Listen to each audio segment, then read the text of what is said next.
Pada kesempatan kali ini saya akan membahas kasus dari PT Kimia Farma Terbuka. Tapi sebelum itu, izinkan saya untuk memperkenalkan diri. Perkenalkan, nama saya Cecilia Resyana Palinggi dengan NIM 6160301200023. Kasus pelanggaran etika profesi akuntan oleh PT Kimia Farma, yaitu melakukan kesalahan pencatatan keuangan. Dalam SAS, yaitu Statement on Auditing Standard, mengatakan bahwa manajemen dari PT Kimia Farma telah melakukan suatu kecurangan yang disengaja atau penggelapan. PT Kimia Farma melakukan penggelembungan laporan, yaitu pada overset persediaan dan overset penjualan. Pada unit pedagang besar, PT Kimia Farma melakukan overset persediaan sebesar 8,1 miliar rupiah. Dan pada unit pedagang besar, PT Kimia Farma melakukan overset penjualan sebesar 10,7 miliar rupiah. Dan pada unit logistik sentral, PT Kimia Farma melakukan overset persediaan sebesar 23,9 miliar rupiah dan melakukan 2 kali pencatatan persediaan pada tanggal 1 sampai 3 Februari 2002. Unit logistik sentral, PT Kimia Farma melakukan penggelembungan dana sebesar 2,7 miliar rupiah.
Latar belakang masalah. Yang pertama, perusahaan PT Kimia Farma merupakan milik BUMN, Badan Usaha Milik Negara. Yang kedua, kesalahan pencatatan keuangan terjadi pada tahun 2001 sampai 2002. Yang ketiga, terdapat kecurangan dalam laporan keuangan aktif atau penggelapan. Yang keempat, kesalahan pencatatan laporan kemungkinan adanya motivasi untuk meningkatkan laba perusahaan. Yang kelima, akuntan yang bersangkutan merekayasa laporan keuangan perusahaan. Yang keenam, ada 3 hal akuntan bertindak tidak etis dan alasan mengapa manajemen melakukan kesalahan pada laporan. Undang-undang yang mengatur kesalahan pelaporan keuangan. Yang pertama, Undang-Undang Nomor 8 Tahun 1995, ya, tentang pasar modal atau Undang-Undang Pasar Modal, yang berbunyi peraturan Bapepam dan ketentuan yang dikeluarkan oleh Bursa Efek terhadap pelanggaran yang menyangkut keterbukaan informasi serta kejahatan finansial lainnya. Yang kedua, Pasal 80 Ayat 1 Undang-Undang Pasar Modal, yang berbunyi peluang investor untuk menuntut ganti kerugian ke pengadilan kepada emiten, penjamin emisi, akuntan publik, konsultan hukum, dan pihak-pihak lainnya yang turut menandatangani dokumen pernyataan pendaftaran yang syarat manipulatif. Yang ketiga, Pasal 68 Undang-Undang Pasar Modal menegaskan bahwa adanya kewajiban dari akuntan publik yang terdaftar di Bapepam untuk selambat-lambatnya dalam jangka waktu 3 hari untuk melaporkan kepada Bapepam bila menemukan sesuatu yang bersifat pelanggaran dari emiten terhadap ketentuan hukum pasar modal. Yang keempat, Pasal 69 Undang-Undang Pasar Modal, yang menyebutkan bahwa laporan keuangan wajib disusun berdasarkan prinsip akuntansi yang berlaku secara umum dengan merujuk standar yang telah ditetapkan oleh Ikatan Akuntan Indonesia. Yang kelima, Aturan Undang-Undang Pasar Modal Nomor 5 Tahun 1998 tentang Laporan Keuangan Korporasi. Undang-undang ini dinyatakan bersalah PT Kimia Farma dinyatakan bersalah karena telah menyajikan laporan keuangan palsu, baik secara disengaja maupun tidak disengaja. Yang keenam, Undang-Undang Pasal 52 RUU AP, Rancangan Undang-Undang Akuntan Publik yang memuat sanksi bagi pihak-pihak yang menyalahgunakan profesi akuntan publik. Sanksi denda terbesar mencapai 3 miliar dan sanksi kurungan penjara selama 6 tahun.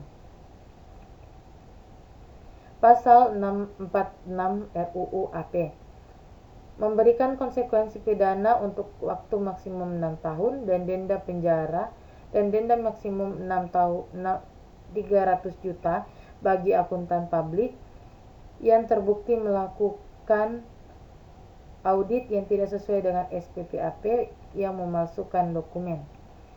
Undang-Undang 17 tahun 2003 yang mewajibkan kepala pemerintah pusat dan daerah menyampaikan pertanggungjawaban pelaksanaan APBN atau APBD dalam bentuk laporan keuangan. Peraturan Bapepam Nomor 7G.7 Pedoman Penyusunan Laporan Keuangan.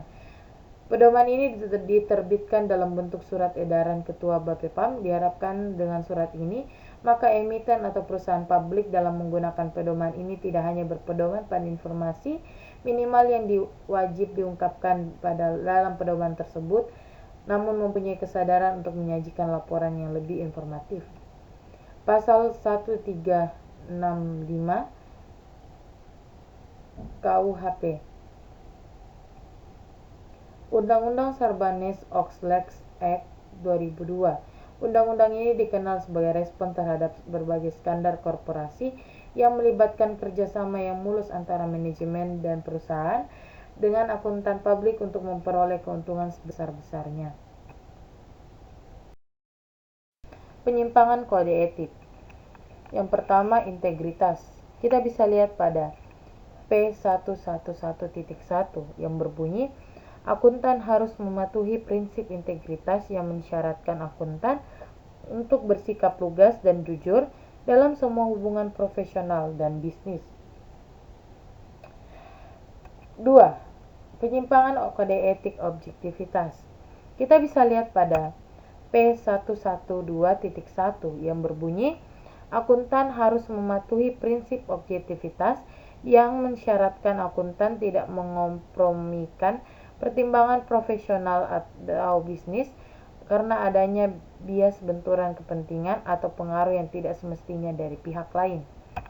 3. Penyimpangan kode etik kompetensi dan kehati-hatian profesionalitas.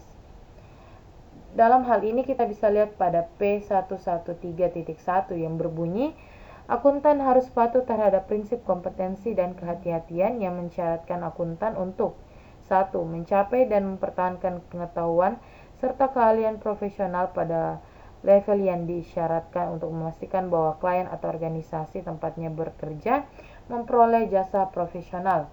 2. Bertindak sungguh-sungguh dan sesuai dengan standar profesional dan standar teknis yang berlaku. 4. Penyimpangan kode etik perilaku profesional. Kita bisa lihat pada P115.1 yang berbunyi, akuntan harus mematuhi prinsip perilaku profesional yang mensyaratkan akuntan untuk mematuhi peraturan perundang-undangan yang berlaku dan menghindari perilaku apapun yang diketahui atau seharusnya tidak diketahui yang dapat mendiskreditkan profesi. Yang kelima, mengevaluasi ancaman. Pada hal ini kita bisa lihat pada P120.7 yang berbunyi, ketika akuntan mengidentifikasi ancaman terhadap kepemilikan atau kepatuhan pada prinsip dasar etika, maka akuntan harus mengevaluasi apakah ancaman tersebut berada pada level yang dapat diterima atau tidak. Kap Hans Tuanakota dan Mustafa. Pelanggaran yang telah dilakukan oleh Kap Hans Tuanakota dan Mustafa adalah melanggar prinsip dasar etika profesi akuntan, terutama integritas, objektivitas, dan perilaku profesional. Akuntan publik Hans Tuanakota dan Mustafa ikut bersalah dalam manipulasi laporan keuangan Ludovicus Sensiwe.